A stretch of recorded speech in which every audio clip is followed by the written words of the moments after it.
Surat Ashwini Kumar bridge પાસે બે BRTS bus વચ્ચે ગમખ્વાર અકસ્માતમાં 4 બાઇક ભોગ બની, જેમાં એકનું મોત થયું તો 4ની હાલત ગંભીર હોવાથી સારવાર અર્થે હોસ્પિટલમાં ખસેડાયા હતા.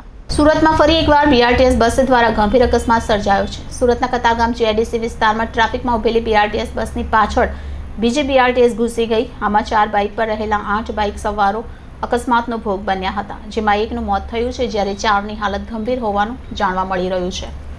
પ્રાપ્ત માહિતી અનુસાર સુરત કતારગામ જીઆઈડીસી વિસ્તારમાં સાંજના સમયે ટ્રાફિક સિગ્નલ પર બીઆરટીએસ બસ ઊભી હતી.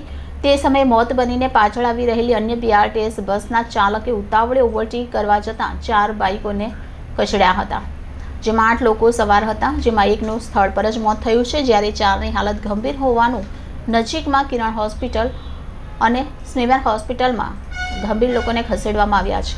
અકસ્માતની જાણ થતાં પોલીસ અને ફાયર વિભાગનો સ્ટાફ ઘટનાસ્થળ પર પહોંચી ગયો હતો.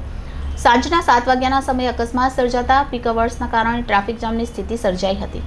પોલીસે હાલમાં બસને ખસેડી ટ્રાફિક હળવો કરી દીધો છે, જ્યારે ઇજાગ્રસ્તોને કિરણ હોસ્પિટલ અને સ્મીમેર હોસ્પિટલમાં ખસેડ્યા છે.